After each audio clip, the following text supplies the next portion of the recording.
മറക്കാൻ പറ്റട്ടെ. ഓക്കെ, ഞാൻ നിങ്ങളുടെ രണ്ടുപേരും വളരെ സ്ട്രേറ്റ് ഫോർവേഡ് ആയിട്ട് ക്വസ്റ്റ്യൻ ചോദിക്കാം. John as A dancer and Dhanya as A dancer, നിങ്ങൾ അങ്ങോട്ടും ഇങ്ങോട്ട് എത്ര റേറ്റിംഗ് കൊടുക്കും ഔട്ട് ഓഫ് 10? കാരണം നിങ്ങൾ എന്തായാലും വേറെയും ഡാൻസേഴ്സിനെ കാണുന്നുണ്ട്, സോ ഡാൻസ് എന്തൂസിയാസിസ്റ്റ് ആണ്. അപ്പോ ഫ്രാങ്ക് ആയിട്ട് ഞാൻ ധന്യക്ക് ഒരു 9 out of 10 കൊടുക്കും. കാരണം അത് ഡാൻസ് ആ ഒരു ഈ ഏജിലും നമ്മുടെ ആ ഒരു 20s അല്ലല്ലോ നമ്മള്. ഇപ്പൊ 20s ഒരാള് ചെയ്യുന്ന പോലെ അല്ല 30s ചെയ്യാൻ പറ്റുക. അപ്പൊ അങ്ങനെ ഒരു ഇതുണ്ട്. അപ്പൊ അത് വെച്ച് നോക്കുമ്പോൾ ഇതാണ്. പിന്നെ ധന്യയുടെ പ്ലസ് എന്ന് പറഞ്ഞാൽ ധന്യയുടെ ഡാൻസിനുള്ള ഗ്രേസ് ആണ്. അതിന് എത്ര പ്രാക്ടീസ്, ഞാൻ പലപ്പോഴും പ്രോഗ്രാംസ് ഒക്കെ കണ്ടിട്ടുണ്ട്. അപ്പം പ്രാക്ടീസ് ഒക്കെ കുറവാണെങ്കിൽ പോലും സ്റ്റേജിൽ കയറുമ്പോൾ ഒരു ബ്ലെസ്സിങ് ഉണ്ട് ധന്യയുടെ പെർഫോമൻസിന്. നന്നായിട്ട് അത് മോശമാവാറില്ല. ഞാൻ എൻ്റെ മാക്സിമം എപ്പോഴും സ്റ്റേജിൽ കയറുമ്പോഴാണ് എനിക്ക് തോന്നാറുണ്ട്, പണ്ടോട്ടേ അങ്ങനെയാണ്, ഞാൻ ഭയങ്കര മടിച്ചാണ്. അയച്ചാൽ നന്നായിട്ട് അറിയാം, ഞാൻ ഭയങ്കര മടിച്ചു. റിഹേഴ്സൽ ചെയ്യുമ്പോഴൊക്കെ ഞാൻ 1-2 പ്രാവശ്യം ചെയ്താൽ പിന്നെ ഓക്കെ റെഡി. പക്ഷെ ഞാനിങ്ങനെ സ്റ്റെപ്സ് ഒക്കെ ഓർത്തോണ്ടിരിക്കും. പക്ഷെ ഞാൻ മടിച്ചു. പക്ഷെ എനിക്ക് പാട്ട് ഭയങ്കരമായിട്ട് മൈൻഡിൽ കയറണം. പാട്ട് എനിക്ക് മൈൻഡിൽ കയറണം. എനിക്ക് ആ പാട്ടിൽ ഞാൻ ഇൻവോൾവ്മെന്റ് ഉണ്ടാവും. അപ്പോഴാണ് സ്റ്റേജിൽ കയറുമ്പോൾ പാട്ടിന് അനുസരിച്ച് നമ്മളങ്ങ് ബോഡിയും കൂടെ വരുമ്പോഴാണ് ഗ്രേസ് വരിക. എനിക്കങ്ങനെ തോന്നിയിട്ട്. അപ്പം ഞാൻ പാട്ട് ഇങ്ങനെ കേട്ട് മൈൻഡിൽ ഞാൻ ആലോചിച്ചുകൊണ്ടിരിക്കും. പക്ഷെ ഞാൻ ഭയങ്കര മടിച്ചിയുമാണ് സെയിം ടൈം. അപ്പം സ്റ്റേജിൽ കയറുമ്പോൾ എൻ്റെ മാക്സിമം കൊടുക്കാൻ ഞാൻ നോക്കും. മാക്സിമം എൻ്റെ എനർജി പവർ എല്ലാം അതിനകത്ത് കാണും. അതാണ് ഞാൻ അങ്ങനെ പറഞ്ഞത്. കാരണം റേറ്റിംഗ് ആൾക്ക് ഒബ്വിയസ്ലി ഞാനിപ്പം എനിക്ക് 9 തന്ന സ്ഥിതിക്ക് ആൾക്ക് 10 കൊടുത്തേ പറ്റൂ. കാരണം എന്തായാലും എന്നെക്കാളും ബെറ്റർ ആണ്. എന്തുകൊണ്ട് കണ്ടു പഠിക്കാൻ. ഒന്ന് ഞാൻ കണ്ടിട്ട് ഡാൻസ് പഠിക്കുന്നത് ഞാൻ അങ്ങനെ ഞാൻ പറഞ്ഞ മടിച്ചായോണ്ടായിരിക്കാം. ഞാൻ കാണും, പിന്നെ സമയം എടുക്കും. പക്ഷെ എൻ്റെ തനിയെ സ്റ്റെപ്സ് ഒക്കെ ഇടാനാണെങ്കിൽ ആലോചിച്ച് പതുക്കെ അങ്ങനെയൊക്കെയാ ചെയ്യാറ്. കാരണം എപ്പോഴും ചെയ്തോണ്ടിരിക്കാത്ത. പക്ഷെ ആളങ്ങനെയല്ല, ബാത്റൂമിൽ ഇരുന്നും ഓരോ റീൽ കണ്ടിട്ട് സ്റ്റെപ്പ് എടുത്തോണ്ട് വരും. കണ്ട് ആൾക്ക് പെട്ടെന്ന് ആള് ഒരു അതെ പെട്ടെന്ന് റീൽ ഇറങ്ങുമ്പോ അത് ബാത്റൂമിൽ ഇരുന്നിട്ടാ പഠിച്ചിട്ട് തന്നെ. ഞാൻ നോക്കും ബാത്റൂമിൽ കയറിയിട്ട് ഫോണുമായിട്ട് തിരിച്ചു വരുമ്പോ സ്റ്റെപ്പ് പഠിപ്പിച്ചു തരാന്ന് പറയും. പണ്ടത്തെ സ്റ്റെപ്സ് ഒക്കെ നമ്മളിപ്പോ എല്ലാ ഫിലിംസിലും മൂവീസിലൊക്കെ റിപ്പീറ്റഡ്ലി നമ്മൾ കണ്ടുപിടുത്ത കുറെ സ്റ്റെപ്സ് ഉണ്ട്. അപ്ഡേറ്റ് ആയിട്ടിരിക്കേണ്ടതും അതെ അതെ. ഇപ്പൊ ഒരു പ്രോബ്ലം അല്ല, എല്ലാം വളരെ അപ്ഡേറ്റഡ് ആണ്. ഒരുപാട് ട്യൂട്ടോറിയൽ ഉണ്ട്. അല്ലാന്നുണ്ടെങ്കിൽ നമ്മൾ പുതിയ ഒരുപാട് ഫോറിനേഴ്സിന്റെ ഒക്കെ വീഡിയോസ് നമുക്ക് കാണാനായിട്ടുള്ള ഓപ്പർച്യൂണിറ്റി ഉണ്ട്. മുമ്പ് നമുക്കിപ്പം സൂപ്പർ ഡാൻസർ ഒക്കെ ചെയ്യുന്ന സമയത്തൊന്നും നമുക്ക് റെഫറൻസ് ഇല്ല. നമുക്ക് മാസ്റ്റർ വേണം. റെഫറൻസ് ഇല്ല നമുക്ക്. അന്ന് നമ്മൾ ഉണ്ടാക്കിയെടുക്കുന്നതും നമ്മൾ ക്രിയേറ്റ് ചെയ്യുന്ന ഡാൻസ് തന്നെയാണ്. ഇപ്പൊ മൂൺ വാക്ക് എന്ന് പറയുന്ന സിനിമ ശരിക്കും അതൊക്കെ നമുക്ക് കണക്ട് ആവുന്ന ഒരു സിനിമയാണ്. കാരണം നമ്മൾ ആ സമയത്ത് നമ്മൾ ഡാൻസ് ചെയ്ത് വരുമ്പോൾ നമുക്ക് നമ്മുടെ ഒരു ഫ്രണ്ടിനോട് ചോദിക്കുമ്പോൾ ഇത് എങ്ങനെ ഉണ്ടടാ, ഇത് ഇങ്ങനെ കൊള്ളാമോ ഈ മൂവ്മെന്റ് എന്ന് ചോദിക്കുമ്പോൾ അയാൾ പറയുന്ന ഒരു ജഡ്ജ്മെന്റ് ആണ് ആ മൂവ്മെന്റ് ഫിക്സ് ചെയ്യുന്നത്. അല്ലാതെ നമുക്കൊരു റെഫറൻസ് വീഡിയോ കണ്ടിട്ടുള്ള ഒരു ഇതില്ല. പക്ഷെ ഇപ്പൊ നമുക്ക് കുറച്ചും കൂടെ വളരെ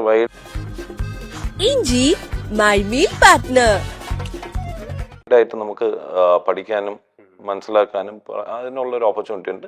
പെർഫോം ചെയ്യാനായിട്ടുള്ള ഓപ്പർച്യൂണിറ്റി ഉണ്ട്. അപ്പോ നമുക്ക് ഇന്നത്തെ നമ്മുടെ ഫസ്റ്റ് സെഗ്മെന്റിലോട്ട് പോവാം. ഓക്കെ, 1-2 സെഗ്മെന്റ് നമ്മൾ പ്ലാൻ ചെയ്തിട്ടുണ്ട് കുറച്ചൊന്ന് ഫണ്ടാക്കാൻ വേണ്ടിയിട്ട്. ഓക്കെ, ഇത് ഒരു ഹസ്ബൻഡ് ആൻഡ് വൈഫ് ഒരു റാപ്പിഡ് ഫയർ സെഗ്മെന്റ് ആയിട്ട് നമുക്ക് എടുക്കാം. Okay, ready? ഓക്കെ, നിങ്ങൾ ആരാണ്, മോർണിംഗ് പേഴ്സൺ അല്ലെങ്കിൽ night person? Morning and night person രണ്ടും. രാവിലെ എഴുന്നേക്കും, രാവിലെ എനിക്ക് ലേറ്റ് ആയിട്ട് ഉറങ്ങും. അതങ്ങനെ പറ്റും, ഉറക്കമില്ല. ഞാൻ നല്ല ഉറക്കഭ്രാന്തി. ഞാൻ പറഞ്ഞില്ല മടിച്ചാണ്. എത്ര നേരം വേണേലും എനിക്ക് ഉറങ്ങാനാണ് ഇഷ്ടം. എനിക്ക് ആക്ച്വലി 5 മണിയാകുമ്പോ ഞാൻ സ്വിച്ചിട്ട് പോലെ എഴുന്നേക്കും. എനിക്ക് ഉറങ്ങാൻ പറ്റൂല. എനിക്ക് എനിക്ക് ഒന്ന് രാവിലെ എഴുന്നേറ്റ് ഒന്ന് നടക്കാനെങ്കിലും പോയില്ലെങ്കിൽ എനിക്ക് അന്നത്തെ ദിവസം ഭയങ്കര ഗിൽറ്റി. പ്രത്യേകതരം ജീവിയാണ്. ഉറക്കമില്ലായ്മയാണ് ആളുടെ പ്രശ്നം. എനിക്കാണെങ്കിൽ എനിക്ക് ഒരു 10 മണിയാകുമ്പോ എന്നെ കണ്ണ് തൂങ്ങി പോകുന്ന ആളാ. ഇവിടെ വന്നപ്പോ 10, 11, 12 ചിലപ്പോ പണ്ടൊക്കെ 1, 2 ഇങ്ങനെ പോകും.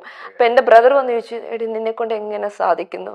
കാരണം 9 മണി കഴിയുമ്പോൾ നീ ഇങ്ങനെ കോഴിയെ പോലെ തൂങ്ങിയിരിക്കുന്ന ആള്, നിന്നെ കൊണ്ട് എങ്ങനെ സാധിക്കണം എന്ന് ചോദിച്ചിട്ടുണ്ട്. പക്ഷെ പിന്നെ ഞാൻ ഷൂട്ട് വർക്ക് ടൈമില് നമ്മളത് എങ്ങനെയും കണ്ണിന് കോല് കുത്തിയിട്ടാലും ഇരിക്കും വർക്ക്. പക്ഷെ എനിക്ക് തോന്നുന്നു നമ്മള് നമ്മൾ റെസ്റ്റും കൊടുക്കണം നമുക്ക്. എന്ന് വെച്ചാൽ മെന്റലി ആൻഡ് ഫിസിക്കലി നമ്മൾ ഫിറ്റ് ആവാൻ വേണ്ടിയിട്ട് എനിക്ക് തോന്നുന്നത് റെസ്റ്റും വേണം. ഞാൻ ആളോട് പറയും കുറച്ചെങ്കിലും കിടന്നുറങ്ങുന്നു പറയും. അപ്പൊ ആളിടയ്ക്ക് 10 minutes ഒക്കെ ഈ ഫുഡൊക്കെ കഴിഞ്ഞിട്ടുള്ള ഒരു ചെറിയ നമ്മളൊരു 7 hours കറക്റ്റ് ഉറങ്ങണം കേട്ടോ. നമ്മുടെ ഹെൽത്തിന് ഇനിയും അല്ല, ഞാനൊരു 6 hours ഉറങ്ങും. ഇപ്പൊ കുറച്ച് നേരത്തെ ഉറങ്ങി തുടങ്ങി. ഇപ്പൊ കുറച്ച് നേരത്തെ ഉറങ്ങി തുടങ്ങി. അപ്പൊ 5 എണീക്കുമ്പോ കറക്റ്റ് ആയിട്ട് ഞാൻ. Next question, home date or movie date, നിങ്ങൾ ഏതാ പ്രിഫർ ചെയ്യാ? പുറത്ത് പോകണോ അല്ലെങ്കിൽ മൂവി അല്ലെങ്കിൽ ഹാങ് ഔട്ട്, എന്താണെങ്കിലും? വീട്ടിലുള്ള ഡേറ്റ് ആണോ? ഹോം ഡേറ്റ് പ്രിഫർ ചെയ്യണല്ല, ഹോം ഡേറ്റേ ഉള്ളൂ. നമ്മൾ അങ്ങനെ മൂവി വല്ലപ്പോഴും പോന്നല്ലാതെ വീട്ടില് നിങ്ങൾ മറ്റേ മൂവീസ് ഒക്കെ അപ്പൊ പൊതുവെ വീട്ടില് തന്നെ ഇഷ്ടം. എല്ലാ ലാംഗ്വേജിലുള്ള സിനിമ കാണുന്ന ആളാ. എനിക്ക് ഏറ്റവും ഇഷ്ടം സിനിമ കാണുന്നത് ഉറങ്ങുന്നത്. ഏത് ജോണാണ് നിങ്ങൾക്ക് കൂടുതൽ ഇഷ്ടം? ഞാൻ ത്രില്ലർ, ഹൊറർ, സസ്പെൻസ്, അങ്ങനത്തെ സൈക്കോളജിക്കൽ ത്രില്ലേഴ്സ് ഇല്ലേ, അത് ഇഷ്ടമാണ്. ഒരു പ്രത്യേക തരം ആൾക്കൊന്നും ഡൈജസ്റ്റ് ആവില്ല ഇങ്ങനെ ഒരു ടൈപ്പ് മൂവീസ് എല്ലാം. ഭയങ്കര റിലേറ്റബിൾ ആണ്. ഓക്കെ, എഴുന്നേറ്റ് ഉടനെ ഫസ്റ്റ് മൊബൈൽ യൂസ് ചെയ്യുന്ന ആള്. നമ്മൾ മൊബൈൽ അഡിക്റ്റ് ആണോ? മൊബൈലിന് അഡിക്റ്റ് ആണോന്ന് ചോദിച്ചാൽ ആണ്. അത് റീൽസ് കാണണം. ഇത് എപ്പോഴും ഇപ്പൊ ഞാനൊരു വെറുതെ ഇരിക്കുമ്പോഴും ഈ പറഞ്ഞ ചുമ്മാ ഒന്ന് ഞാൻ വിളിക്കാം, ഇച്ചായ പറഞ്ഞോ, എല്ലാം ഞാൻ പറഞ്ഞു കഴിഞ്ഞു. ശരി, ഈ പറഞ്ഞതൊന്നും കേട്ടിട്ടുണ്ടാവില്ല. ശരി മാത്രം വരും, പക്ഷെ ഇതൊന്നും ഇൻ ബിറ്റ്വീൻ കേട്ടിട്ടുണ്ടാവും. പറഞ്ഞില്ല എന്ന് പറയും, ഞാനത് പറഞ്ഞിട്ടില്ല എന്ന് പറയും. എല്ലാവർക്കും സംഭവിക്കാനുള്ള ഓക്കെ. ആരാ ഏറ്റവും നല്ല കുക്ക്? ആള് കുക്ക് ചെയ്യും, പക്ഷെ ഞാനാണ് ചെയ്യുന്ന വീട്ടില്. ഉണ്ടാക്കുന്ന ഫുഡിൽ ഏറ്റവും ജോൺ ഇഷ്ടമുള്ള ഫുഡ്? ബിരിയാണി നല്ലതാണ്. Chicken biryani, Ravuthar biryani, Ravuthar type, Ravuthar type, കുറച്ച് സ്പൈസി ആയിട്ടുള്ള. സ്പൈസി ആയിട്ടുള്ളത് എന്റെ മോനും ഇഷ്ടം. Okay fine. Who apologises first? ഒരു പ്രശ്നം ഉണ്ടായി കഴിഞ്ഞാൽ ആദ്യം വന്ന് സോറി പറയുന്നത്?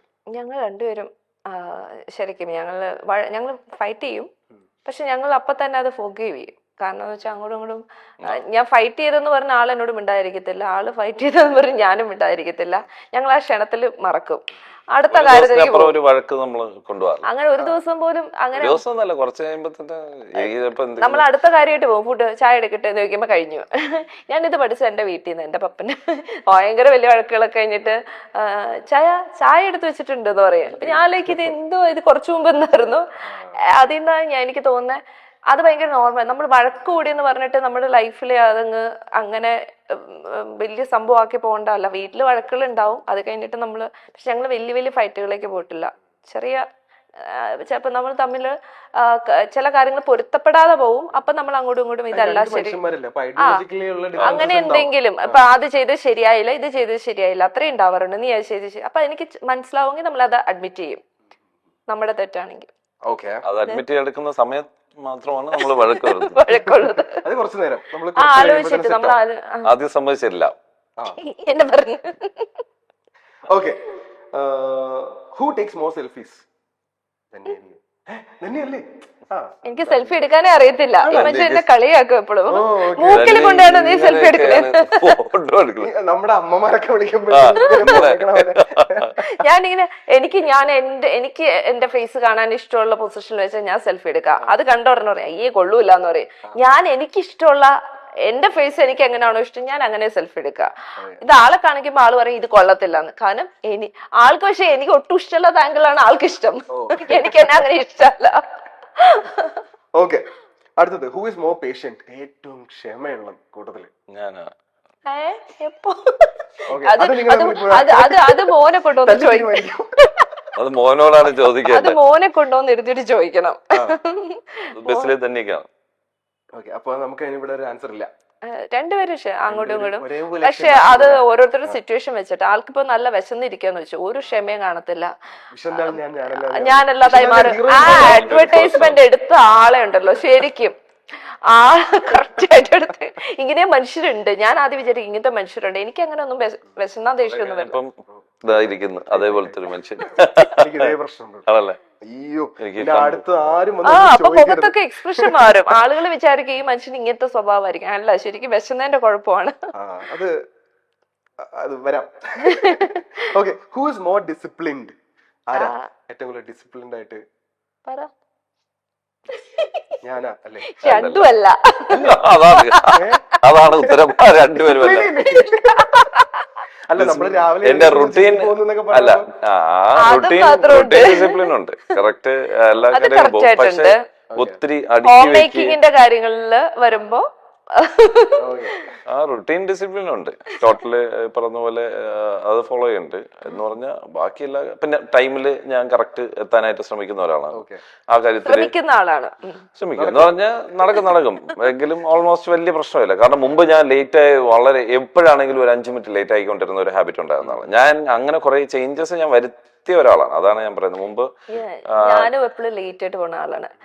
തന്നെക്ക് ഇപ്പോഴും ആ ഹാബിറ്റ് ഉണ്ട്. ഹാബിറ്റ് ഉണ്ട്. അപ്പൊ ഈ അടുത്ത കാലത്താണ് ഞാൻ വായിച്ചെങ്കിൽ ലേറ്റ് ആയിട്ട് പോണവര് കുറച്ചുകൂടെ ക്രിയേറ്റീവ് ആയിരിക്കും. അത് നിങ്ങൾ ഇവിടെ ഷൂട്ടിന് ഇവിടെ വന്നതിന് ശേഷവും കണ്ടില്ലേ ഇല്ല, കുറച്ച് ഞാൻ ക്രിയേറ്റീവ് ആയിരുന്നില്ലേ? പെട്ടെന്നാണ് ഞാൻ മേക്കപ്പ് ഇട്ട് കണ്ടില്ലേ.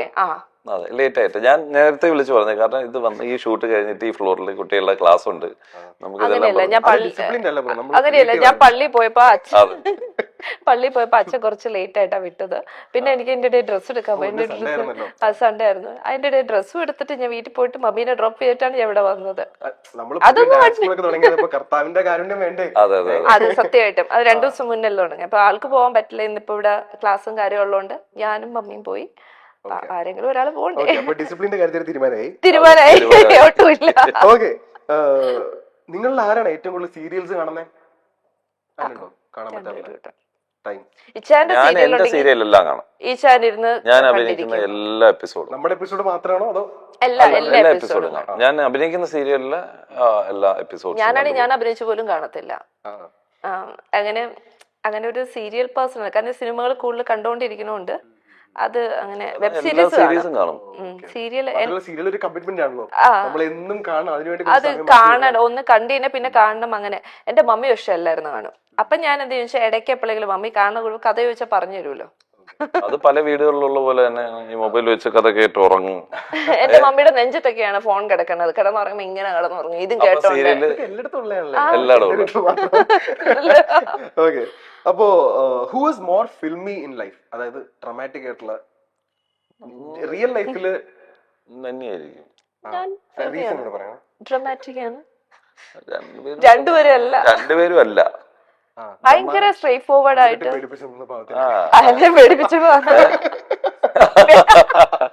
ഇങ്ങനെ നോക്കി ഉടനെ ഞാൻ മാറ്റിയതല്ല. ഞാനിങ്ങനെ ഡ്രാമാറ്റിക് ആയിട്ട് ഉണ്ടോ? എനിക്ക് തോന്നുന്നത് ഞങ്ങൾ ഒട്ടും അല്ലാത്തൊരു. എന്റെ ഫ്രണ്ട്സ് ഒക്കെ ചോദിക്കാറുണ്ട് നിങ്ങൾ എന്താ ഇങ്ങനെ. ഞാൻ പറഞ്ഞു രണ്ടുപേരും ഡ്രാമാറ്റിക് ഒന്നും അല്ല, റിയലിസ്റ്റിക് ആണ്.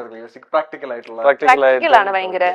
കാരണം നമ്മൾ അതാണ് പല കാര്യങ്ങളും വീട്ടില് എല്ലാരും ചോദിക്കും. നമ്മൾ ഭയങ്കര പ്രാക്ടിക്കൽ ആണ് നമ്മുടെ ലൈഫില്. അത് രണ്ടുപേരും എങ്ങനെ ഒരുപോലെ വന്നു എന്ന് അറിഞ്ഞൂടാ.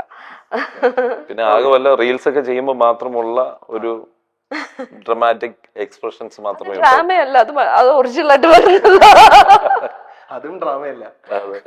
ഓക്കെ, ഞാൻ ചോദിക്കട്ടെ, ഇപ്പൊ ഇത്രയും വർഷങ്ങൾ കഴിഞ്ഞു, 14 years ആയിരിക്കുന്നു കല്യാണം കഴിഞ്ഞിട്ട്. അപ്പോ ഈ നമുക്ക് ഒരിക്കലും നിന്നു പോവാത്തൊരു റൊമാൻസ് അല്ലെങ്കിൽ ഒരു ലവ് മെയിൻറ്റെയിൻ ചെയ്യാന്നുള്ളത് എല്ലാ കപ്പിൾസിനും പറ്റാറില്ല, ടു ബി വെരി ഓണസ്റ്റ്. അപ്പോ എങ്ങനെയാണ് നിങ്ങൾ ഇപ്പോഴും ആ ഒരു റൊമാൻസ് അല്ലെങ്കിൽ ആ ഒരു സ്നേഹം, ഒരു ബോണ്ടിങ് മെയിൻറ്റെയിൻ ചെയ്യുന്നത്? ബോണ്ടിങ് ഉണ്ടല്ലോ അല്ലേ? എനിക്ക് തോന്നുന്നു കേട്ടോ, ഇത് ഫോണിലുണ്ടായിരുന്ന ക്വസ്റ്റൻ അല്ല, എന്റെ ക്വസ്റ്റൻ ആണ്. ഓക്കെ, അപ്പോ അതിന് വേണ്ടിട്ട് നിങ്ങൾ എന്തൊക്കെയാ ചെയ്യുന്നത്? ഇപ്പോ യാത്രകളാണോ അതോ ഇപ്പോഴും ആ റൊമാൻസ് കീപ്പ് ചെയ്യാൻ? എന്നെ എവിടെയൊക്കെ കൊണ്ടുപോയിട്ടുണ്ടെന്ന് ആദ്യം പറഞ്ഞു കൊടുക്കാം. അത് ആക്ച്വലി ഞാൻ മനസ്സിലാക്കുന്ന നമ്മുടെ ഒരു മ്യൂച്വൽ റെസ്പെക്ട് കീപ്പ് ചെയ്യും. ഒന്ന് അതാണ് എല്ലാത്തിന്റെ അടിസ്ഥാനം എന്നാണ് ഞാൻ മനസ്സിലാക്കുന്നത്. ഒരാള് നമ്മള് ഒരു നമ്മള് മ്യൂച്വൽ റെസ്പെക്ട്, നമ്മള് തമാശകളിൽ അങ്ങോട്ടും ഇങ്ങോട്ടും ഇത് പറയും എങ്കിലും നമ്മളത് നമ്മുടെ ഈഗോ ഹേർട്ട് ചെയ്യാതെ മെയിൻറ്റെയിൻ, അല്ലെ എന്നെ അത് പറഞ്ഞാൽ ശരിയായില്ല, ഈ സാധനം മനസ്സിട്ട് തിരിച്ച് പറഞ്ഞ് അവിടെ ഈഗോ ഹേർട്ട് ചെയ്ത് അങ്ങനെ ഒരു സംഗതി ഞങ്ങളുടെ ഇടയിലില്ല.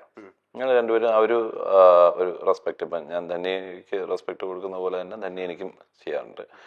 പിന്നെ നമ്മളെ യാത്രകളിലോ അങ്ങനെ സംഭവമൊന്നുമല്ല, ഇത് തന്നെയാണ് മെയിൻ ആയിട്ടുള്ളത്. നമ്മൾ പിന്നെ നിങ്ങളുടെ ലൈഫ് തന്നെയാണ് നിങ്ങൾ ആ പിന്നെ നമുക്ക് കുറച്ച് വർഷം കഴിയുമ്പോ നിങ്ങൾ എന്നെ എവിടെയെങ്കിലും കൊണ്ടുപോയി പിന്നെ ഞാൻ ആ വിഷയം എങ്ങനെയെങ്കിലും മാറ്റി വേറെ പോയിന്റിൽ എത്തിക്കാൻ നേരത്ത് അത് പിന്നെയും പറയരുത്. കാരണം നിങ്ങളിപ്പോ പോവും ഷൂട്ട് കഴിഞ്ഞ്. കാരണം ഞങ്ങളുടെ ഹണിമൂൺ തന്നെ പോയത് കല്യാണം കഴിഞ്ഞ് 1 വർഷം കഴിഞ്ഞിട്ടാണ്. അപ്പൊ അതുകൊണ്ട് അതെല്ലാരും ചോദിച്ച് ആള് കേട്ട് മടുത്തപ്പോഴാണ് ആളെ തീരുമാനിച്ച കൊണ്ടോണം എവിടെയെങ്കിലും എന്ന്. അങ്ങനെ ഞങ്ങൾ ഒരു പ്രാവശ്യം വഴക്കിട്ടിരുന്നപ്പോഴാണ് നമുക്ക് എവിടെ പോടാൻ ഹണിമൂൺ. ഞാൻ ആലോചിച്ചു എന്തത് വഴക്ക് മാറ്റാതായിരിക്കും വിചാരിച്ച. അല്ല, കല്യാണം കഴിഞ്ഞ് ശംഖുമുഖത്തൊക്കെ ബീച്ചിൽ വന്നിട്ട് രാത്രി ഡ്രൈവ് ചെയ്ത് അവിടെ രാത്രി പോയിട്ട് കാറിൽ കൊണ്ടുപോയിട്ട് ഇതാണ് കാറിലിരുന്ന ഡേഡി ഇതാണ് കേട്ടോ നമ്മുടെ ശംഖുമുഖം ബീച്ച്, വാ പോവാം, ഭയങ്കര ആളുകളൊക്കെ ഉണ്ട്, ഇറങ്ങാൻ പറ്റില്ല. അങ്ങനെയാണ് ഞങ്ങളുടെ യാത്രകൾ. കോവളം എന്നെ കൊണ്ടുപോയിട്ടേ ഇല്ല, കന്യാകുമാരി കൊണ്ടുപോയിട്ട് പോലുമില്ല. പക്ഷെ ഞങ്ങൾ അതൊക്കെ മാറി. ഞങ്ങൾ ഈ ഇടയ്ക്ക് മണാലി, ആഗ്ര. മോനിപ്പോ വയസ്സ് പറയണ്ട, എന്റെ മോന്റെ 14 വർഷമല്ല 12 വയസ്സായി മോന്. അപ്പൊ മോനെ എവിടെയും കൊണ്ടുപോകാൻ വേണ്ടിട്ടാ മണാലി ഞങ്ങൾ പ്ലാൻ ചെയ്തു. അങ്ങനെ ഒരു ട്രിപ്പ് ഞങ്ങൾ പ്ലാൻ ചെയ്തു ആദ്യമായിട്ട്. മോനെയും കൊണ്ടുപോയി. അങ്ങനെ മോന് വേണ്ടിട്ട് ഒരു ട്രിപ്പൊക്കെ പോയി. അതാണ് ശരിക്കും പറഞ്ഞാൽ ഞങ്ങളുടെ യാത്രകൾ. പക്ഷെ യാത്രകൾ ചെയ്യുന്ന എപ്പോഴും ഹെൽത്തി റിലേഷൻഷിപ്പിന് നല്ലതാണ്. പക്ഷെ അപ്പോഴും നമുക്ക് മ്യൂച്വൽ റെസ്പെക്ട് ഇല്ലെങ്കിൽ എവിടെ യാത്ര ചെയ്തിട്ടും കാര്യമില്ല, അതാണ് സത്യം. പിന്നെ എനിക്ക് തോന്നിയിട്ടുള്ള കാര്യം, ഞങ്ങൾ രണ്ടുപേരും ഒരാൾക്ക് ഹേർട്ട് ആവുന്നുണ്ടെങ്കിൽ അവിടെ സ്റ്റോപ്പ് ചെയ്യും. അത് ഹേർട്ട് ആയി കഴിഞ്ഞാൽ വിഷമം വരും. ഈ ദേഷ്യം വരുമ്പോൾ ഓപ്പോസിറ്റ് നിൽക്കുന്ന ആളെ വേദനിപ്പിക്കുക എന്നുള്ളത് നമ്മുടെ അതാ എനിക്ക് അതെ. ഇപ്പൊ എനിക്ക് തോന്നിയിട്ടുള്ള ഇപ്പൊ ഇച്ചാൻ എന്നെ ഹേർട്ട് ചെയ്യാനായിട്ട് എന്തും പറയാൻ പറ്റും. പക്ഷെ എനിക്ക് ഹേർട്ട് ആയെന്ന് തോന്നുമ്പോൾ ആൾ എൻ്റെ അടുത്ത് ഞാൻ അതല്ല ഉദ്ദേശിച്ചതെന്ന് പറഞ്ഞ് അപ്പൊ അത് എനിക്ക് മനസ്സിലാവും. അതുപോലെ തന്നെ ആൾക്കും ഹേർട്ട് ആയെന്ന് തോന്നുമ്പോൾ എനിക്കും വിഷമാവും.